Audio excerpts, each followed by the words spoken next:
the gears, let's gather around. An adventure is always waiting. This storytelling is for us, and we always know what's happening. We act, we play, we dance, we sing from 9 to 10 on Saturday morning. Youth on the go. Let's start the show.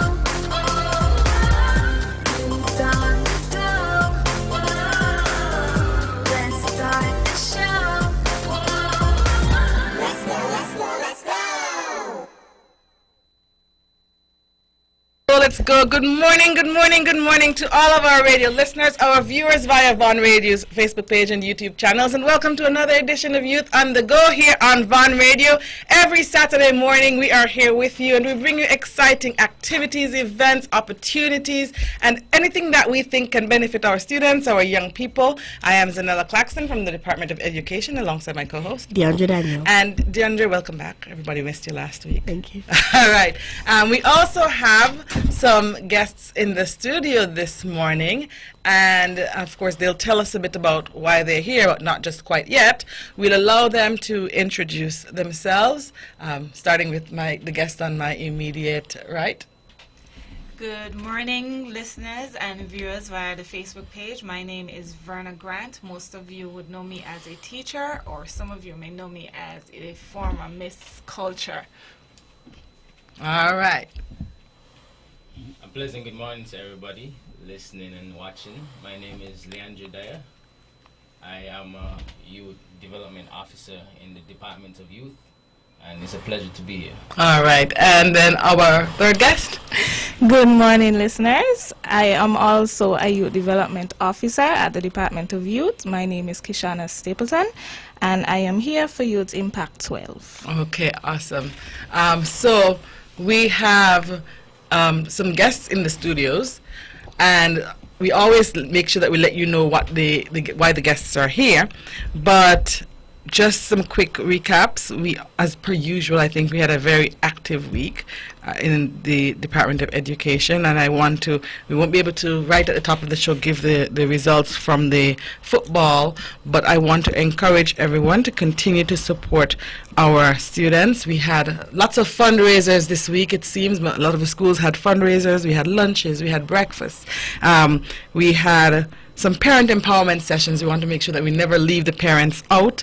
And then, of course, we had some consultations going on as well. We have had 2 rounds of consultations, actually. We had a UNESCO consultation on professionalizing the teaching force, and we had a branding and marketing consultation for the Early Learners program happening during the course of this week. In the upcoming week, we have the courts reading competition, the local leg of the competition. Remember, we had the zonal leg of the competition where we saw Mr. Khalid Warner of EPPS as the runner-up and Mr. Rondre Daniel of Maude Cross Preparatory as the winner of that zonal round, and they now proceed to the local round of the competition, which will take place at the St. Kitts Marriott Hotel on Wednesday, and the competition starts at 9 and it goes on till 2 o'clock. And if you if you're driven to, motivated to, we encourage you to join our students and to support our students as they take part in that competition. Remember that we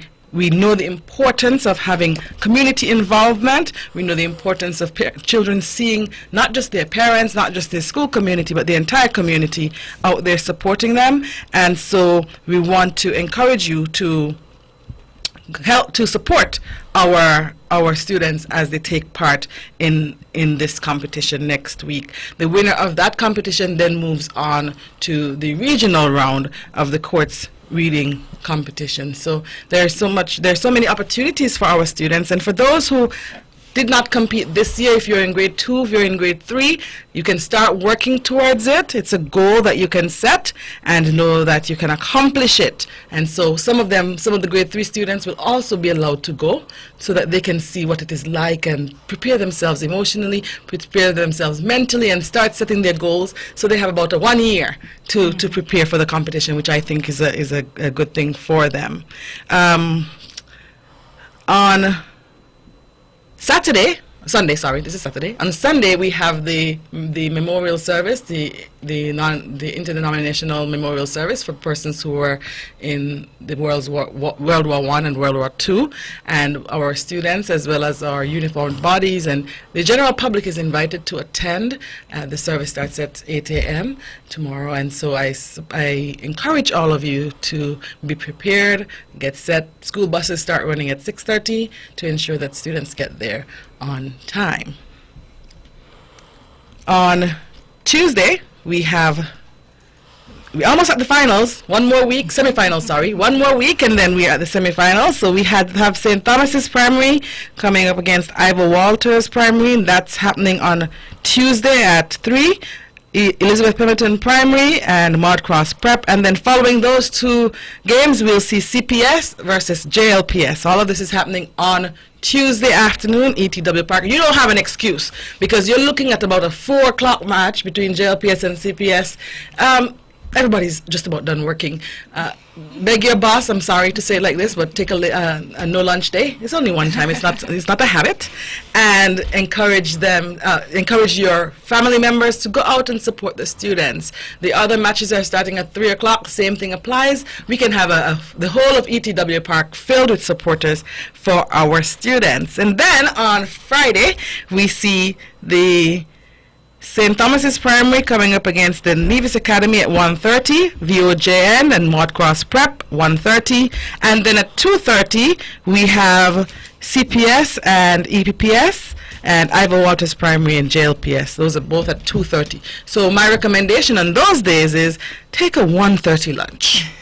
You'll get back in time for 2:30 to get to work. For 2:30 you'll get to see it and support. And then those of you whose teams are playing at 2:30, I don't know if you can get a 2:30 lunch, but see what you can do to support the students. And then the semifinals will take place on the following Tuesday, and the Friday we'll see the finals. Of course, we don't know who will be in the semifinals, we don't know who will be in the finals, but all of those matches are coming up in short order. As I said, there are so many activities happening. I think and you missed one. What did I miss? Tonight, the NTU. Oh my Teachers goodness! in You see, Class. I said this. I did say that there's so many things. So tonight, I announced it for the last week, the last Yes, you time. did, Yes, yes, you did. the NTU Teachers Concert takes place tonight at Gingerland Secondary School, and let me make sure I get my information correct. What is it, $10 adults? I want to make sure. I don't children, want to give the wrong prices. and $5 participants. Yeah, yes, it's correct. $10 adults, $5 children, and $5 participants. Miss Grant, are you on the executive? Or are you just an ardent supporter of the Teachers I Union? saw The flyer. and I am a member of Yes, the ma'am. Teachers Good. All right. So that's happening tonight, and we encourage you to go out and support the teachers. The teachers have a lot of talent. It is not even a rumor. It's the truth, and so we want you to go out and support the teachers in that endeavor. I think those are the major activities happening during the course of this week. And so, as I said, we encourage you. I almost forgot Water Wednesday. So make sure Wednesday you don't give those children juice to take to school. We encourage you to allow them to consume water only on that day and give them a fruit so that they can get that natural sugar in their system as well. And so those were, as I said, a fair amount of updates. We'll take a very short break, and when we come back, we'll talk a bit with our guests in the studio. From Queen City, Nevis, this is the powerhouse of the Eastern Caribbean, Vaughn Radio. It's time, come on, rise and shine. You know, I know we're gonna have a great time. And now we're past it quickly, you don't wanna miss it. So turn up the radio, it's Youth on the Go. Youth on the Go. Oh, let's start the show. Oh, Youth on the Go. Oh, let's start the show. Oh, let's go. I will learn new things. I will be creative. Grab your gears, let's gather around. An adventure is always waiting. There's storytelling news for us, and we always know what's happening. We act, we play, we dance, we sing from 9 to 10 on Saturday morning. Youth on the Go.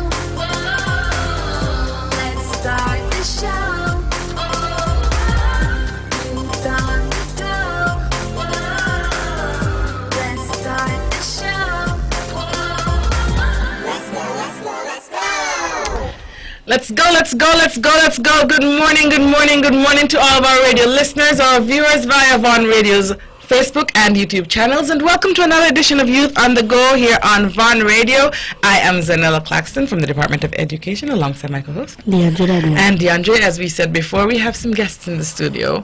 Going to ask one of them, I don't know which one of the youth development officers, will enlighten us as to why they are here this morning. What's the program that we'll be talking about, or the activity? Okay, so good morning again, everyone. So today we'll be talking about Youth Impact 12. That's a program that's been ongoing for some time now, and the whole point of Youth Impact 12 is to basically celebrate our nation's youth. And in doing so, we strive to recognize the outstanding achievements of our young people, because we find that in society today, we tend to focus on the negatives. The positives tend to get overlooked, and we tend to forget that youths are out there who have goals and dreams and, who can, do great things. Secondly, we strive to encourage and motivate young people to strive for excellence, irrespective of their area of interest. And right now, I find that we tend to look down on a lot of, fields or areas that youths tend to be interested in. And it's like if it's not something that is generating income, then it's like a waste of time. Because I can recall that, when somebody asked me, well, what are you interested in? I told them it's music, and they chuckled, like music, like what you could do with that. Lots of things. Yeah, exactly. So it doesn't matter what you're interested in. Once you have a passion for something, go for it. And that's what we want to encourage. Thirdly, we want to encourage young people to be positive role models in their communities, and more so the country. And we need more, positive role models in our communities, because, we see, gang violence and all these things, taking over the place, and, we need youth to rise up. Fourthly, we want to identify 12 young people to serve as ambassadors for the Department of Youth for each year. So that's basically like the main goal, to celebrate young people and what they do. So, if you know any young person that is successful in whatever area, you could feel free to come by the department and, nominate them. Wonderful. So maybe, Ms. Stapleton, you can tell us a bit about some of the areas. Mr. Dye gave us a good foundation. What are some of the areas that we identify or highlight young people in? For January, we focus on entrepreneurship. February, we focus on youth in technology. March, we focus on sports excellence. April, youth development. May, extraordinary youth in agriculture. June, youth in arts. July, youth in cultural and historical preservation. August, health and well-being. September, patriotism. October, education and lifelong learning. November, safety, security and protection. And December, volunteerism. Wonderful. So I know you're probably taking applications now. Which months are you taking? I know you do them in 2 rounds at a time. We are focusing on December right now and January. So for December, we're focusing on volunteerism, and in January, we will be focusing on entrepreneurship. Okay, wonderful. And so I know we would have spoken to some of the other awardees, because they come in to do their interviews. This morning we have our awardee for the month of October with us, in the person of Miss Verna Grant. And like she said at the beginning, she's no stranger. Ms. Grant, you were nominated in the area of education and lifelong learning. Tell us a bit about your background in education. How long have you been in education? Well, how long have I been? This school year starts my 12th year in education. I've always wanted to be a teacher since early childhood days. It's quite the story actually when we were attending the then Gingerland Primary, now Joycelyn Library Primary School. Whenever the teachers used to have staff meetings and stuff like that, they used to take us from the older grades, like grade 5s and 6, and we would go to the infant block, and we would be responsible for that class. And so it would be like in groups of 3, 4, 5 of us in one class, and we are taking responsibility. That way there is some sort of order or control in the school, and so the passion started to develop there. I guess along in life I would have met some awesome teachers as well, so they too would have contributed to why I'm here today. Wonderful. And I know, of course, you've been a classroom teacher, but many people don't know that teaching has other opportunities. And so I know that you would have also traveled I did. a few years ago for an youth and education conference. So tell us a bit about the opportunities that you've encountered throughout your Well, journey. The thing is about teaching is it exposes you to a lot of opportunities. In teaching, there is also volunteerism. And what I used to do is work closely, well, I still do to some extent, work closely with the Department of Youth and Sports and also the Social Development Department. And so they recognized that I'm very much, I would like to say, a live wire, and I had something to contribute. And so they selected me to go to Bahamas. It was the 19th Caribbean, Education for Ministers Forum. And so after that, I've been to Belize for CYA. Was it CYA or CRIC? One Crick. of them, Crick. And I've been to Jamaica as well. And that would have been, it wouldn't have been Crick, that would have been Commonwealth, yes. So there are opportunities once you know your strength, you work on your strength, you work with your strength, and somebody will see you. It's like what Mr. Dyer says: keep doing what you're doing, and step up and be somebody, because people out there, they are watching you, and you never know. You just never know. And the interesting thing is that in teaching, like in any other job, you have your up moments, when you feel accomplished, and you have moments that are lower. What is it that motivates you to keep going? The children, mostly. You hear often that, these young people come into the education system, they're only working for a paycheck. That's always what they say each year that we have prospective teachers. He not last long, she not last long, and stuff like that. But for me, it is more than a paycheck. Yes, everybody would love to be paid, but it's more than a paycheck. It's the children. When you hear the laughter, when you see them learning, when they're engaging, when they're even teaching you as an adult, it's more so for them. So what do you see yourself in the future in terms of your lifelong learning? And lifelong learning just means that you never stop pursuing various opportunities. What do you see yourself? Do you see yourself first pursuing a degree? Do you see yourself pursuing different certifications? Are there any other certifications that you've gained along the way as well? Lifelong learning. For me, Ms. Claxton, life is school. So every day life teaches you a lesson, whether it's big or small. It's up to you to take the lesson.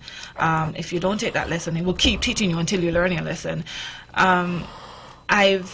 Since in education, I've been interested in many areas. As I said, I've volunteered with youth, I've volunteered with sports, I've volunteered with social development department, gender health, you name it, I'm always present. I'm one of their call girls, you would say. And so I would have engaged myself in a lot. I've been to many workshops for gender in terms of women empowerment. I've completed a certificated course in supervisory management. The list. Did you were enrolled in one for sustainable development goals as well? Yes, the one for sustainable development goals. I am a focal point for gender roles and gender equity and equality. And you know, the list goes on. So I don't stop learning. I've never stopped learning. So it doesn't matter the opportunity. Once I find the interest, I'm going to learn about it. So there are many persons out there listening, and like you said, people see, for example, teaching and learning on its own as well as something that you do for a paycheck or a leg up. How would you, or what would you say to high schoolers right now who are thinking about their career? Maybe they're interested in teaching, but they're not encouraged by what they see. They're not, because sometimes we discourage people with our comments. Right. And so they're not encouraged by what they see, they're not encouraged by what they hear. What would you tell them in relation to education, as well as education and teaching, as well as lifelong learning? First of all, go for your dreams. You don't let anyone deter you from going after what you really want, because just like me, I would have heard, oh, they don't get paid. That's the first thing anybody would say. They don't get paid. They what's it? What you gonna do when you become a teacher? You're just gonna stay there. You're going to CFBC, and mark you, I've only been to CFBC, but my learning, as I've mentioned, didn't stop there. It's rewarding. Yes, it's not rewarding in the bank, but it's rewarding when you see the smiles on their faces, the appreciation. I taught Miss Stapleton. Oh. Right. And you say, and as I said, I've been in 12 years, and when you see them, you see how they blossom into beautiful individuals. That's satisfaction enough for any individual. And life is more than a paycheck at the end of the day, because when you die, it stays here. But when you die happy and you know that you've created, you've left your legacy, but you've created this environment of love and fostering this environment of honesty and sharing and building resilient children, you feel, it's a sense of pride that you feel, and it amounts to more than any paycheck that you could get anywhere. So it's just for the younger generation coming to just go after your dream. Don't stop. You don't have to be like us, that when we left school and we headed straight there. You can do. I advise anyone to do their first 2 years, because it is it helps. It helps when you go to college and stuff. They can ask you. You have first-hand experience. In the U.S. they do it differently. You have to go to school first before you go into a classroom. For us, we have to get the experience first before we go to school. But the experience teaches wisdom. Yes. It really goes without saying. So once you get your experience, you don't even have to look at what negatives are pointed out. You look for the positive ones. If you feel that you want to, but no one is showing you anything good, you'll find something good. There is always something good, but it's just that the bad, for some weird reason, Gets more airplay. Right, it does, and it's weird though. But yeah, so you just keep going. You keep working at whatever you want to do, and they say teaching teaches all. So when you see that doctor walking on the road, oh, I taught him, I taught her. When you see that lawyer, maybe one day when I need a little help, I can go and say, so and they might say, Miss Grant, man, you are an awesome teacher. I will just give you 50% off. I'll just do this for you for free. You never know. So once you make your mark, once you set your goal, you go for it, and then you leave your mark, you leave your legacy, and it will all work out for you in the end. Well, the interesting thing is that I often tell teachers, and that's one thing I reflected on as well, is that you never know who's sitting in your classroom. So before you, on this given day, is a kindergarten student who is crying, and kindergartners often get, they get very emotional, they're very clingy, and they get sick often, so that sometimes you're like, oh, you don't know who. Yes, you have to do a lot more on the preschool students as well. As they get older, they're more independent, of course. But sometimes you have a student who's fidgety and wouldn't rest, and they just irritate you because you're trying to teach, and there's so many personalities in the room, but you just don't know who they will turn out to be with time, with effort, with maturity, with exposure, with experiences. And so I know that, for example, some of my teachers never thought that I would be back around so soon in a different capacity. And so you never know that you have our ministers of government. I know when the teachers had them in the classrooms, they didn't look at them and say, you're going to be a minister of government. Some persons show a certain level of leadership. Right. And something good is going to come out of you. But some persons come out from the behind the dark corner there that you never expected it. And so I appreciate what you're saying, that you really have to love the students for who they are and who they will be before you even know what that is. My last question to you, though, is in terms of lifelong learning. We have lots of opportunities that are. Sometimes people say, well, I can't get to do this because I don't want to leave Nevis, or I don't have the time. I want you to talk a bit about technology and lifelong learning, YouTube and lifelong learning. Students and all the young people, they spend a lot of time using technology. So if you can talk a bit about your insight on that. Well, for me personally, I haven't gone away to do any further studies as yet. Will I go? I don't know. Maybe one day I'll just pack up and leave and go and get it. For me personally, right now, I'm looking at sitting behind a computer and doing it. You learn everything from the internet. I have classmates, friends who they do full-blown face beats from YouTube. We learn to crochet from YouTube. We learn to do a lot of things from YouTube. And I'm talking about now, I'm not talking about in my younger days. My younger days, I spent most times outside. So they don't have to leave. Although the outside experience is amazing. I've traveled, I know what outside experience is like. It's amazing. It opens up your mind to more than just what we say island life. It really opens up your, and you will start to look at life differently. You become more accommodating and adaptive to different persons, different personalities and stuff. But in terms of learning, you can sit from home in your front room, whatever personal space, and you can learn. You don't have to leave. You don't have to. Learning is even simple. Walking with your phone in your hand and doing what's necessary. If you're afraid to go out there, or even parents, there are some parents who they don't want to let their children go. I know certain situations that don't want to let their children go. So if you don't want to let them go, then provide the means for them to stay and get it done. And as long as you're going to do that, you have to also be a source of encouragement, because education on the internet, it has its pros and its cons. And the biggest con is it's a distraction, but the biggest pro is you can learn.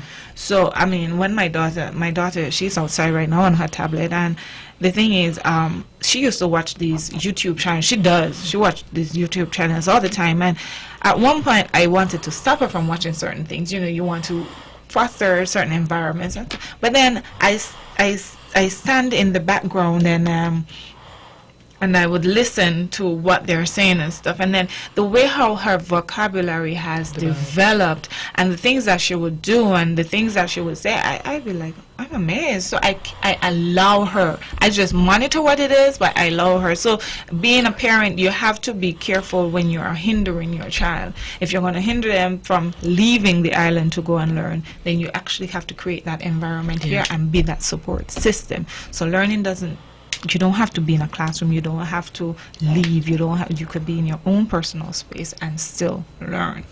And then on that note, you talked about your daughter on YouTube, and everyone knows I don't believe that students or children should be just aimlessly watching things all day, and that they should spend the majority of their life looking at a tablet. No. But I this week I've been jokingly talking about YouTube University, because YouTube teaches almost everything. If you want to change your tire, you can YouTube it and change your tire. It teaches you everything. My niece, a couple of weeks ago, she had the pre-made slime making kits. Right. So you can, whatever they make slime but without then the kits. So she said, oh, I don't like the consistency. I don't like, it's too soft with the kit. So she went and she's telling me about how she created this activator by mixing something, borax and something and something. Maya used contact lens liquid, the As the cleaner, activator? as the activator, and I was missing a thing of glue, and I was like, where is my glue? Yes. And then one day, But it's not sticky though. it's not. Oh no, this one stuck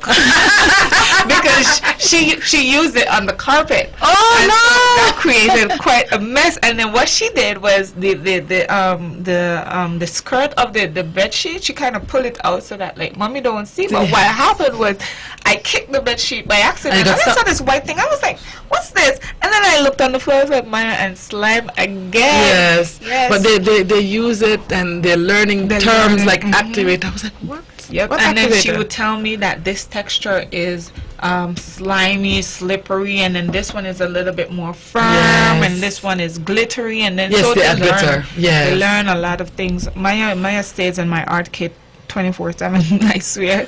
All my glitter. I'm almost out of glitter, and I had a lot. Because I love to create. I love to craft. So I had a lot of glitter. And I'm almost out of glitter because of slime. And so we're talking about learning, and I think the biggest takeaway from this part of the discussion is that learning takes place in any context. It's not a textbook. It's not you can learn anywhere, and you At can learn any time, anytime. And so yes. that's, I think, the foundation of the lifelong learning. Do we have anything to add before we wrap up in terms of Youth Yes. Impact 12? We have some benefits of the award. So once you are nominated, you are given the honorary title of Ambassador of the Department of Youth. Also, will be a support system for your project, businesses, or concept within the confines of the department. We'll also magnify through guest appearances on radios and television. Awardees is publicly recognized for their achievements and receive a National Youth Award. Nice. Nice. We also have a few guidelines for the nominations. One, you must be a resident of Nevis for a minimum of 5 years. Must be between the ages of 18 and 30 years. Family members cannot be considered as nominators. Family members cannot be considered as references. All nomination forms must be accompanied by a biography and a passport-size photo. All nationalities are welcome. Nominees cannot nominate themselves. Minimum of 2 continuous years of involvement prior to the nomination cycle. Awardees must agree to serve as ambassadors of the Department of Youth in their nominated categories for a period not exceeding 1 year. And lastly, selection is incumbent on a successful interview done by panelists selected by the Department of Youth. Okay, wonderful. Okay.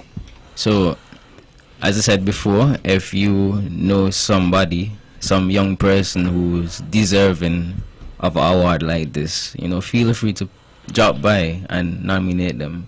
It's all about celebrating our youth. Wonderful. Anything to add before we close off? I just want to, encourage the youth, encourage people to, look at them closely. They are not all gone. No one is ever too far to bring back either. They are remarkable people. I mean, when you sit amongst them and you listen to them speak, it gives you such joy. Oh, okay, I was once this young, but this was never our conversations. They're experiencing life, they're learning, and even if you can be a guide to 1, 2, 3, I mean, if you reach 1, you've reached a lot, because 1 can speak to a group of 10, yes. right? And so it's always good to be a good support and a good encouragement to them, because they're looking at you too. Yes. Definitely. They learn from us.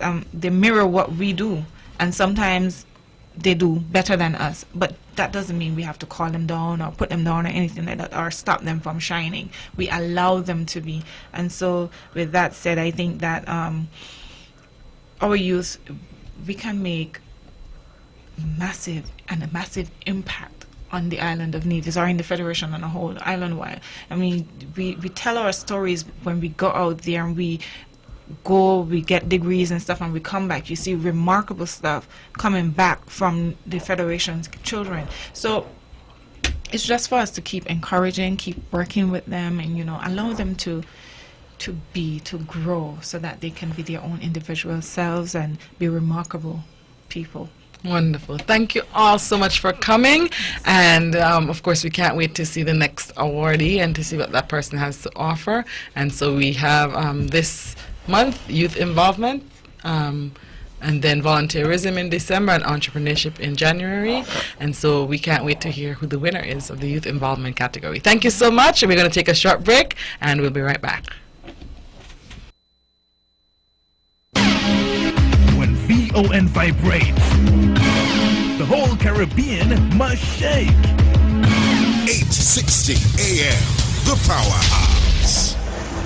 It's time, come on, rise and shine. You know, I know we're gonna have a great time.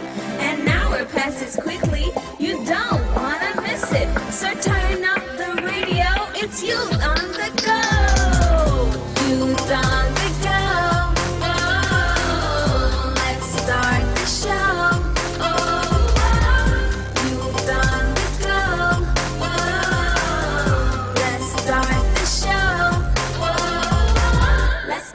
Let's go. I will learn new things.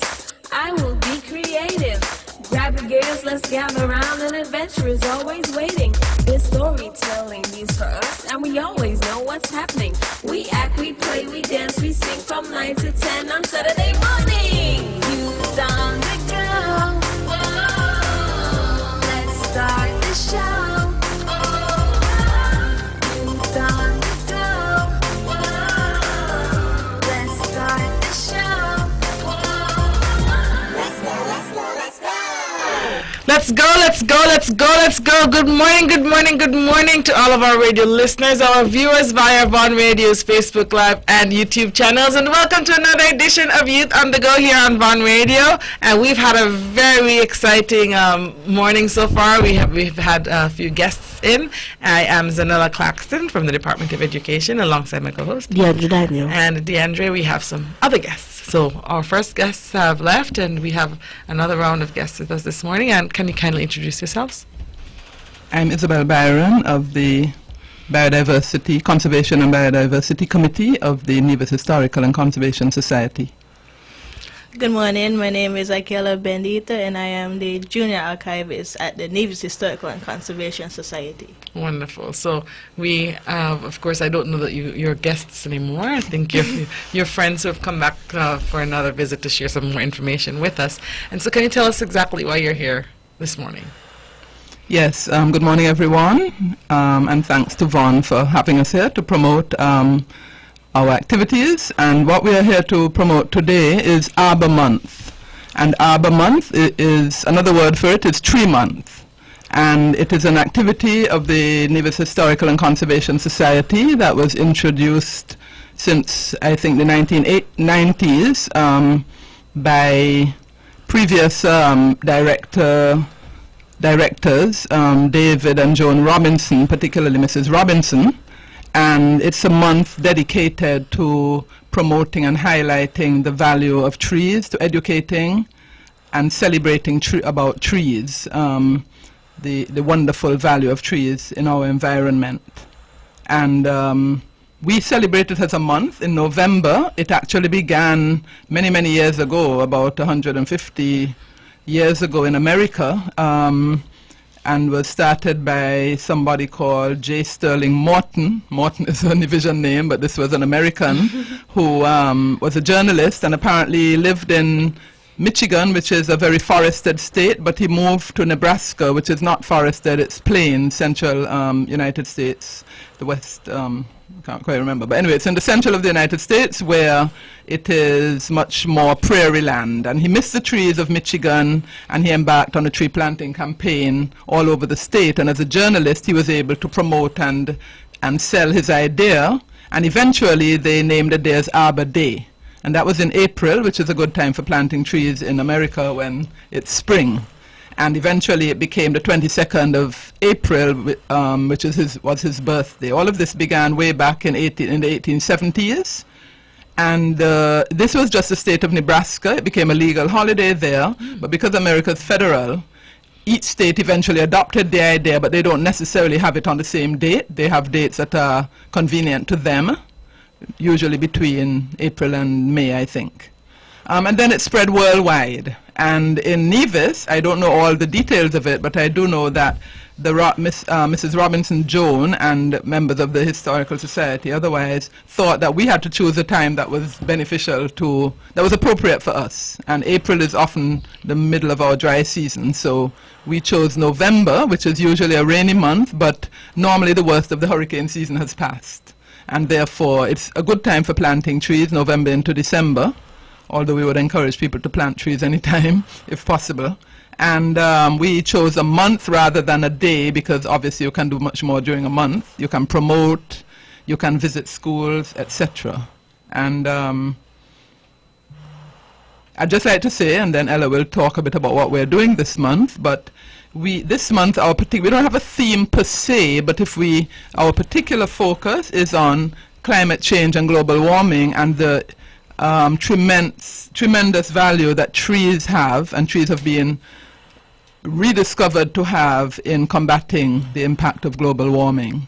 And there have been studies that speak about the tremendous importance of reforestation or at the same time not ceasing, but slowing down as much as possible deforestation.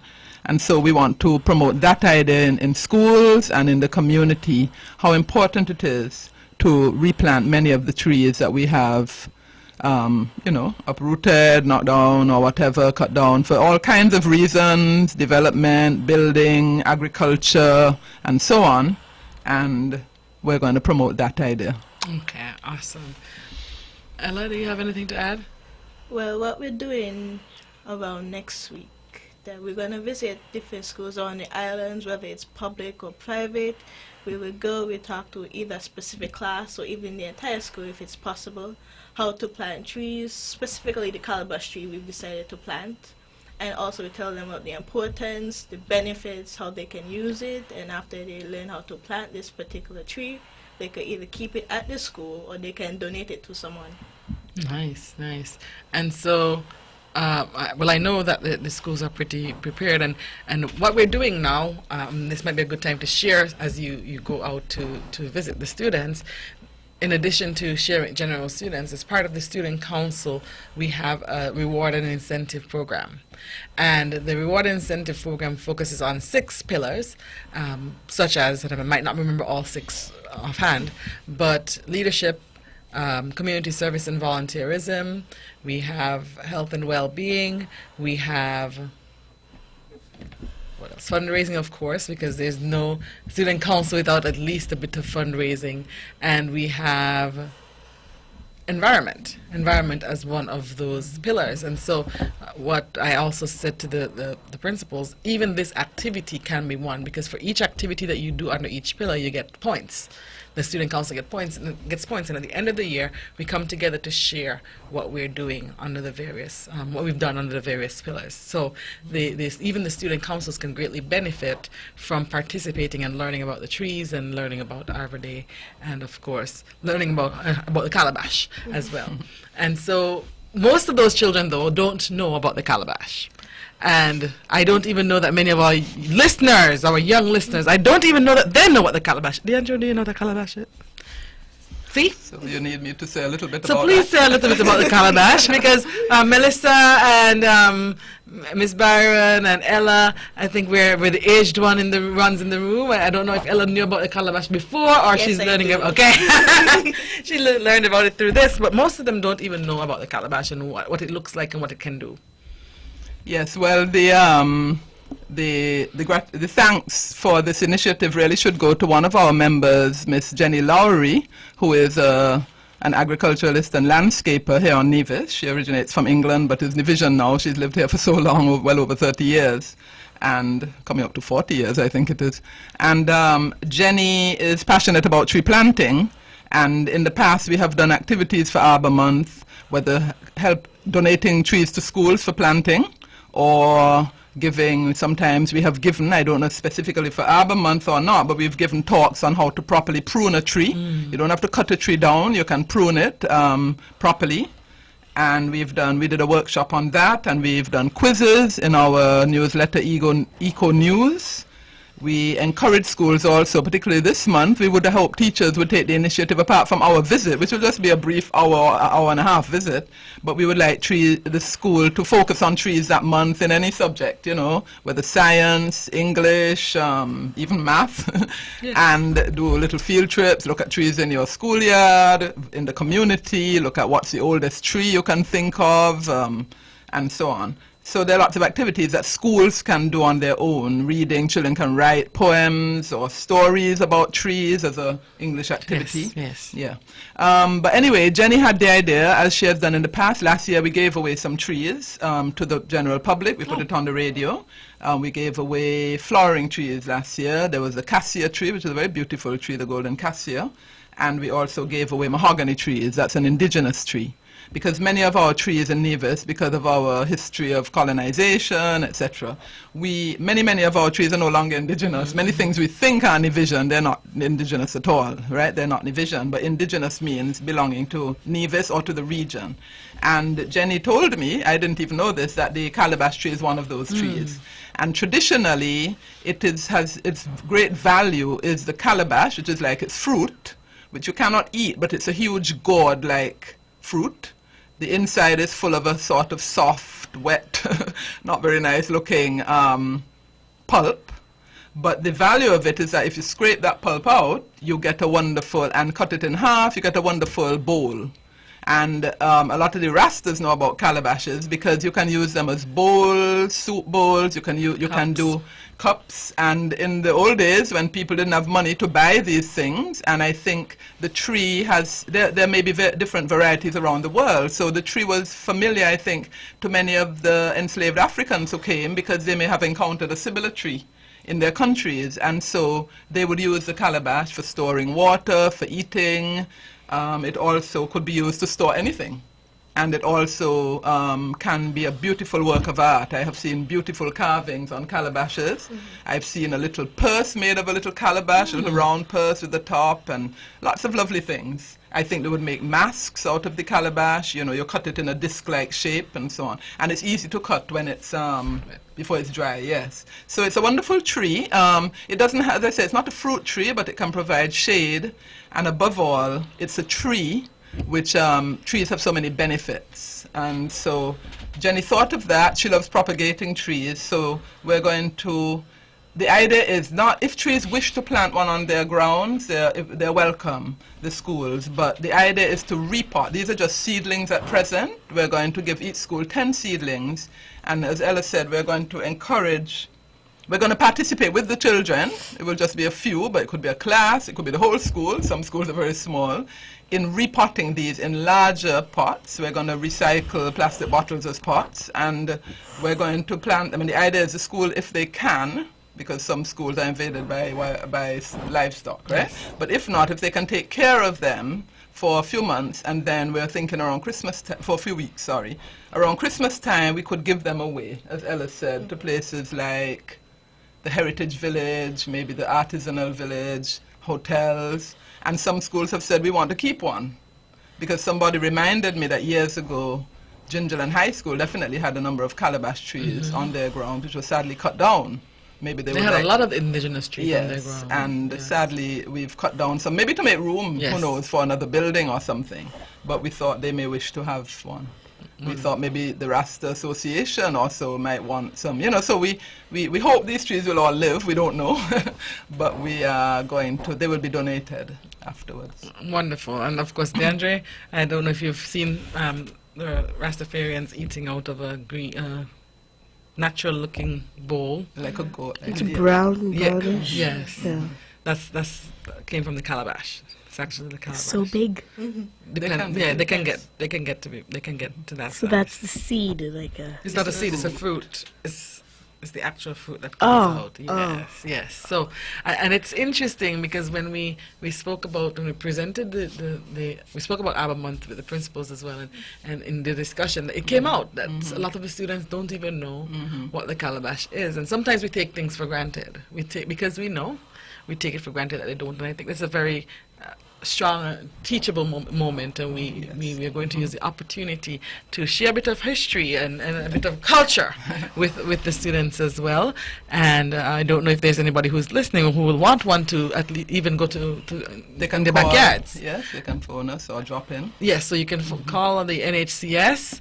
You can touch base with Miss Ella here, I'm sure, and you know Miss Byron. So if you see Miss Byron around, you stop by the museum and you let them know that yes, we are interested in one of the calabash trees. You talk to the principal at your school closest to your home and indicate your interest as well, and they might be able to help you. So there's so many avenues that you can use now, and you might not get the shade tomorrow, but as you take care of the tree, you will be able to get some really, really good shade from the calabash tree, and to keep the history alive, Yes.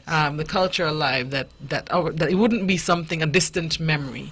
We don't want such important parts of our history to become a distant memory, and that our students, our children don't know what they are. Yes, exactly. Do you have anything else to add as it relates to ABBA Month or the activities surrounding it? Ella, maybe you'd like to speak a bit about the value of trees, why we are making this so important, the value of trees to the environment. Well, besides tree that soak up all the carbon dioxide in the air, it also could be used during the hurricane season, not too close to your house though, but some of them are actually windbreakers that actually redirect the wind going to your house. So that's very important to keep in mind of. And also it has medical benefits as well. It may be through teas, through oils, beneficial for your hair. And well, when I normally home and just research different trees where maybe I'm familiar with in the village, I could go around, take all sorts of things from the trees and make, some products for my hair as well. Wonderful. Have you gotten to do that with the calabash tree as yet? Calabash, I did it maybe two to 4 years ago. When I went to a camp, they had calabash and they just cut it, told us to carve and so on. That's what I did. But unfortunately, when I went back, because I have to leave the island for a while, I came back, they told me, oh, somebody already bought it. So. Oh! And I'm like, at least, somebody actually wanted it. 'Cause it wasn't looking too pretty after I was done with it. and in terms of the benefits, maybe your skin, your hair, have you come across any other benefits of the calabash tree as yet? Well, as yet, I won't say, but most popularly, people use the coconut trees to make coconut oils and all that. One thing that's really popping up in the world right now is the neem tree. And we have here. Yeah, we have like a whole bunch of those. I think we've overlooked them over the course of time, but I think that now we're seeing that we have a lot of trees that have great benefits. Oh, yes. And not just the fruit. We think of fruit trees that we eat, but just as we were telling DeAndre, the calabash is actually a fruit. Children might think, but you can't eat it. It's a bit of fruit, but of course the fruit is what the tree produces, the seed-bearing part of the tree. So many fruits may not be eatable, but they have other value, and people are discovering every day, and that's why I think there's all of this outcry now against the huge deforestation that's taking place worldwide. I mean, it's been taking place for centuries. And in doing my research, I was telling Ella that I was just trying to quickly find something to add to today's program. And what I wanted to say to the young people out there is that just like we were speaking of a few weeks ago, that young people are taking the lead in much of this fight against climate change. They're getting fed up of adults who talk and have all kind of lengthy meetings at the UN, but often don't do anything. Yes. And many of them say we need to be active. We need to go out there and be activists like Greta Thunberg, but there are many others. And I discovered that there's a wonderful organization called Plant for the Planet, which is actually coordinated partly by UNEP, which is the United Nations Environmental Programme, but which is wonderful because it was started by children. And I would like all the young people out there to go and research Plant for the Planet. It was started, the idea came from a 9-year-old, and it's worldwide now. And their aim sounds incredible, but they want to plant 1 trillion trees around the world. Because trees are really considered, research has shown that they are perhaps the most important activity or action that can be taken by us, just ordinary people, in combating the excess of carbon in the atmosphere, which is causing global warming. Because trees, as Ella said, absorb carbon dioxide and they store it. So each time you cut a tree down, you're releasing that back into the atmosphere. All right, I know that we have so much to add and we can discuss forever, but we are out of time. And so I want to wish everyone listening a wonderful week. And we know our friends will be back at some point to share something else with us. And we want to welcome you. And of course, you know it's an open door here at Youth on the Go. And so we want to welcome you anytime to join us, to share and to empower our students, our young people. And have a wonderful week as you work through and teach them about the calabash. Thank you very much for having us. Okay. Have a wonderful week, listeners. See you next week.